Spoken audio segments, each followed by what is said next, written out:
Hello students, चलिए आज हम सॉल्व करेंगे क्लास 7th मैथ। चलिए जो क्वेश्चन शेष रह गए थे रिमेनिंग क्वेश्चन हमने 6 तक सॉल्व किया था। इसके बाद नेक्स्ट वीडियो में इस वीडियो में हम 7 से सॉल्व कर लेते हैं। चलिए सबसे पहले देखते हैं question number 7। The age of Mahesh father 6 years more than 3 times the age of Mahesh. The age of Mahesh father 6 years more than. The age of Mahesh father is 6 years more than 3 times the age of Mahesh. Mahesh की as की 3 times से 6 more than है। Find Mahesh age while his father age is 51 years old. Let सबसे पहले चलिए आज हम देखते हैं। हमने एज्यूम किया let Mahesh age x year. Let Mahesh age x year his father age, उसकी जो फादर की एज है 3 टाइम्स से कितना अधिक है, 6 ईयर अधिक है। तो 3x + 6 हमने कितना किया, his father age 3x + 6, his father age 3x + 6 हो गया। चलिए इसके बाद अब हम नीचे दिया है यहाँ से, ये हमारी दोनों, ये महेश फादर एज है और यहाँ महेश फादर एज 51 ईयर्स दिया है दोनों। तो दोनों को हम क्या करते हैं, इक्वल दिखा दें। यहाँ से दिया है हिज फादर एज 3x + 6 और यहाँ 51 दिया, दोनों इक्वल दिखा देते हैं। 3x + 6 इक्वल हो गया 51। हम 6 को राइट साइड ट्रांसफ़र करेंगे, ये वेरिएबल है और ये हमारी क्या है, इंटीजर है 6। तो 6 को राइट साइड ले जाएंगे। तो चलो, तो 6 हमने राइट साइड ले आए। तो 3x 51 - 6 यहाँ कितना है 45 और यहाँ ये जो 3 है इधर किस में आएगा, डिवाइड में आएगा 3। तो हमने डिवाइड कर दिया, तो जो हमारा आंसर आया कितना आया, 15 ईयर्स। महेश की एज कितनी, 15 ईयर्स। चलिए क्वेश्चन नंबर हम नेक्स्ट देखते हैं 8। दिया हुआ है the length of rectangle exceeds its breadth by 5 metre. The length of a rectangle exceed its breadth by 5 metre. जो लेंथ है वो ब्रेड्थ से 5 मीटर अधिक है। कौन अधिक है, लेंथ किससे, ब्रेड्थ से। If the perimeter of rectangle is If the perimeter of rectangle is 150, find the length and breadth of rectangle. चलिए सबसे पहले जो लेस है हम उसी को ही एज्यूम कर लेते हैं। तो सबसे पहले जो लेस है उसको हम एज्यूम करेंगे। Let breadth x, let breadth x, जो ब्रेड्थ हमारी कितनी हो गई, यक्स। लेंथ कितनी है, लेंथ जो है वो ब्रेड्थ से 5 मीटर अधिक है। एक्सीड, तो जो हमारी ब्रेड्थ है वो कितनी, x + 5, x + 5। अब दोनों का पेरीमीटर हम निकालते हैं। चलो,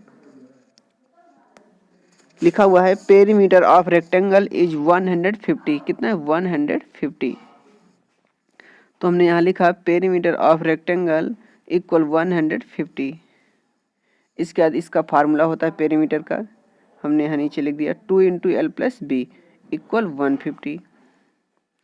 इसके बाद यहाँ 2 और L की वैल्यू क्या, x + 5 और B की x हमने रख दिया। इसके बाद यहाँ क्या कर दिया, हमने 150 कर दिया। चलिए इस तरह से हमने यहाँ 2 का मल्टीप्लाई किया, यहाँ इसमें x में कितना हो गया, 2 × 2 = 4x और फिर 2 का मल्टीप्लाई हमने 5 में किया, 2 × 5 = 10, यहाँ 10 हो गया। चलिए इस तरह से, और यहाँ 150 है। तो इस इंटीजर वैल्यू को हम राइट साइड ले जाएंगे, किसी 10 को हम राइट साइड ले जाएंगे तो इधर माइनस का हो गया 10, यहाँ 4x आया। तो कितना, यहाँ 150 में हमने 10 माइनस किया तो कितना आया 140 और नीचे कितना है 4 और हमने यहाँ से डी सिंपलेस्ट कर लिया 4 से, तो कितना है 35। 4 से सिंपलेस्ट कर लेंगे 150 है, सॉरी 140 है डिवाइड बाई 4, तो कितना आ रहा है 35।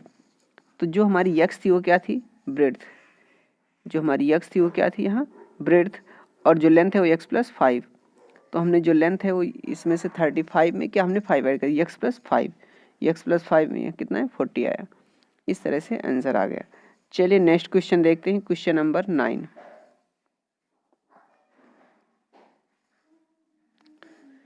क्वेश्चन नंबर 9 देखना है। The width of rectangle is The width of rectangle is 3/4 of its length। फिर से देखना है। The width of a rectangle, the width of a rectangle is 3/4 of its length। जो width है वो लेंथ की कितनी 3/4, किसकी लेंथ की। तो पहले हम लेंथ ही जिम करेंगे। चलो आगे देखते हैं, रीड करते हैं। Find the dimension of the rectangle if its perimeter is 28 metre. यदि इसका पेरीमीटर 28 मीटर है तो हमें इसकी डायमेंशन फाइंड करना है। चलिए तो फिर से एक बार देखते हैं। The width of a rectangle is 3/4 of its length. Length की कितनी 3/4, किसकी लेंथ की है। तो पहले लेंथ ज्यूम करेंगे। तो लेट लेंथ यक्स हो गई, लेट लेंथ यक्स। जो विड्थ होगी वो कितनी आएगी 3/4 ऑफ इट्स लेंथ। तो 3/4 of means multiply into x. तो कितना हो गया 3x/4, कितना हो गया 3x/4 हो गया यहाँ। चलो पेरीमीटर दिया है तो पेरीमीटर इक्वल 28। तो पेरीमीटर का हमने फार्मूला लगा दिया 2 × L + B यहाँ, और यहाँ 28। 2 और L की वैल्यू x और B की वैल्यू 3x+4।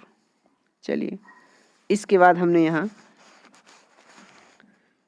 चलो यहाँ 4 है, 4 का मल्टीप्लाई जैसे यक्स दिया है यक्स प्लस 3x/4, इस 4 का मल्टीप्लाई से कर लेते हैं यक्स से। 4 1 जा 4x, 4x में 3x ऐड करेंगे तो 7x/4। तो सीधे से हमारा जो यहाँ से वैल्यू आ जाएगी वो 7x/ कितनी आ गई 4 यहाँ।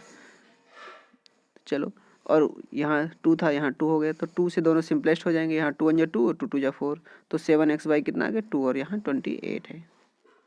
तो 7x/ कितना हो गया 2 और यहाँ 28। तो यक्स की वैल्यू फाइंड कर लेते हैं। तो जब यक्स की वैल्यू फाइंड करेंगे तो 7x/ कितना था 2 = 28, इस तरह से था।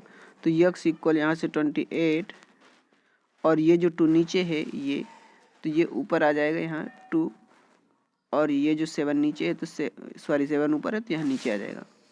अब इसे सिंपलेस्ट कर लेंगे। 7 1 जा 7, 7 4 जा 28, 4 टाइम 4 2 जा 8। तो कितना है यक्स इक्वल 8 आया। यक्स क्या है हमारी लेंथ थी। अब ब्रेड्थ जो है वो 3x/, कितनी थी 4, 3x/4। जो विड्थ थी वो कितनी थी 3x/4। तो विड्थ जो थी 3x/4 हमने निकाला था। तो चलो 3 और यक्स की वैल्यू कितनी है 8, 8/4 हम सिंपलेस्ट करेंगे। 4 1 जा 4, 4 2 जा 8, 2 टाइम तो 2 3 जा 6, कितना है 6। जो हमारी विड्थ है वो कितनी आ गई 6। तो इस तरह से यह हमने यहाँ सॉल्व कर लिया। जो हमारी विड्थ कितनी आई 6। चलिए कौन सा क्वेश्चन नंबर था 9। चलिए इसके बाद नेक्स्ट आगे भी सॉल्व करेंगे। आज इस वीडियो में इतना ही रखते हैं। Thanks, have a nice day. फिर मिलेंगे इसके बाद नेक्स्ट वीडियो में। चलिए नेक्स्ट क्वेश्चन सॉल्व करते हैं। In an isosceles triangle, in an isosceles triangle the base angles are equal, the base angles are equal, the vertex angle is 70 degree, what are the base angle of the triangle? In an isosceles triangle, एक ऐसा triangle है isosceles है जिसकी 2 side क्या होती हैं equal होती हैं। Triangle the base angles are equal, जिसमें से बेस एंगल दोनों इक्वल हैं। The vertex angle is 70 degree, जो वर्टेक्स एंगल है कितना है 70 डिग्री। चलिए हमने एक ट्रायंगल बना लिया है फिगर ट्रायंगल ABC। इसमें हमें ये देखना है let base angle x, let base angle x, हमने बेस एंगल को यक्स लिया, यहाँ हमने यक्स, और इसके बाद ये भी बेस एंगल दूसरा भी यक्स ले लिया, यक्स एंड यक्स। चलो ये हो गया। और ये वर्टेक्स एंगल कितना है 70 डिग्री। ट्रायंगल्स के सभी एंगल का जो सम होता है कितना होता है 180 डिग्री। तो यक्स प्लस 70 इक्वल 180 डिग्री। सभी एंगल्स का सम कितना होता है 180 डिग्री। तो यहाँ यक्स और हमने यक्स ऐड किया तो कितना हो जाएगा 2x, यहाँ कितना हो गया 2x, और 180 यहाँ लिखा हमने। और इस 70 को यहाँ प्लस का 70 है और इधर हम इसे राइट साइड लाएंगे तो -70 हो जाएगा। हमने इसको 180 में 70 माइनस कितना है 110 आया, कितना 110, कितना आ गया 110। चलिए इसके बाद यहाँ यक्स के साथ कितना है 2, तो 2 इधर किस में आ गया डिवाइड में, तो 110 में 2 से डिवाइड करेंगे 55 डिग्री। इस तरह से ये हमारा आंसर आ गया कितना 55 डिग्री। चलिए नेक्स्ट क्वेश्चन सॉल्व करते हैं, इम्पॉर्टेंट है, चलो देख लेते हैं। अ वैलेट कंटेन्स 50 पैसे coins.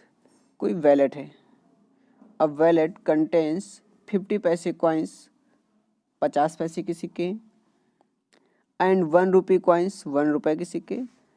If the coins are equal, दोनों कॉइन्स क्या हैं, दोनों की संख्या जो है जितने 50 पैसे उतने ही 1 रुपी हैं। If the coins are equal in number and the total amount in the wallet is Rs 210, यदि टोटल अमाउंट कितना 210, फाइंड दी 50 पैसे कॉइन्स एंड 1 रुपी कॉइन्स। हमें दोनों फाइंड करना है। अब वैलेट कंटेन्स 50 पैसे and 1 rupee coins. If the number of coins are equal, दोनों की जो संख्या है वो इक्वल है, तो चलो सबसे पहले हम यहाँ लेते हैं let each type of coins x, let each type of coins कितने हैं x है। जो 50 पैसे कॉइन्स हैं, जैसे मान लेते हैं आपके पास 50 रुपए के 5 नोट हैं, तो कितने हो गए, यानी 50 रुपीज़ के कितने हैं 5 नोट्स हैं, तो 50 रुपीज़ के कितने हैं 5 नोट्स, 50-50 के तो कितने हो गए आपके पास 250 हो गए। तो वैसे आप भी इनका मल्टीप्लाई कर देंगे। चलिए तो सबसे पहले देखते हैं हमारे पास कितने 50 पैसे कॉइन्स कितने यक्स हैं, 50 पैसे कॉइन्स कितने यक्स हैं, तो 50 इंटू कितना हो गया 50 इंटू यक्स, 50 पैसे कॉइन्स हैं। इसके बाद प्लस अब 1 रुपी कॉइन्स कितने वो भी यक्स हैं, तो 1 into x, 1 into x, 50 into x क्योंकि 50 पैसे कॉइन्स थे, और 1 रुपीज़ कॉइन्स है तो 1 इंटू यक्स है। लेकिन जो समस्या है ये वैल्यू हमारी पैसे में आ रही, किस में आ रही पैसे में, और ये किस में आ रही रुपए में आ रही, क्योंकि ये 1 रुपये और ये 50 पैसे थे, 50 पैसे। हमने इसको रुपए में चेंज करने के लिए 100 से डिवाइड कर दिया, रुपए में बदल, ये तो ऑलरेडी रुपए में है यहाँ सेकेंड हमारा, तो हमने क्या किया इसमें 100 से डिवाइड कर दिया, किस में चेंज हो गया रुपए में, तो 0 0 कैंसिल हो गए, 5 1 जब 5, नीचे 5 2 जब 10, तो ऊपर कितना है 1, और 1 का मल्टीप्लाई यक्स से हुआ तो यक्स, और नीचे कितना है 2, तो कितना आ गया यक्स बाई 2, हमारा कितना है यक्स बाई 2, और यहाँ 1 का मल्टीप्लाई यक्स से किया तो यक्स। इसके बाद इक्वल 210, इक्वल 210।